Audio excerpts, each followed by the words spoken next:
Bak görürsünüz bak kimler geldi. Bak Paput Usta. Ondan Qəbələdən sonra bura Sigma mən Boy. gəlməyim. Ha? Qəbələdən mən bura gəlməyi. Yəni Bir gəlir de ki, qoy mən bir kəlməm deyim üzrə balon şartı. Deməli ham mən sual verir ki, İlyas bu kadrları hardan deyib belə bu cəmaatı gedirsən tapsın. Allah bax özləri gəlib tap. Vallahi sen de özün gelip tapsan. İndi Paputu da kim gelir. böyle bu dünyada yayılmış sözü deyən paputu usta bura paputu gəlirdi. Dünya yok Paputu gelmemiş ha. Film gelmiş. Büyülüb gəlmişəm. Niyə mən paputu hərəkətlə sənimi? Büyülüb gəlmişəm. Burada paltar ucuzdur. Almışam da Çok paltar. güzel üreği var ha, andı vallahi. Ben ayaklardan söhbet ediyorum. O kadar üreği aslında, o kadar güzeldi. Bütün ne işlerimiz varsa, şimdi bilmem orada doğrudan paput düşüyorsa yoksa... Qardaş, bizim işimiz paputudur. Mən də Daha dünyaya dördüz paputu bilərsən. gəlmişəm.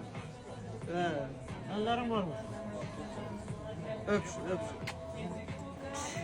Elə paputu da bizi, ne bileyim elə efirdə də bizi, hamımız gözləyir, dön gəlin paltarımızdan alın.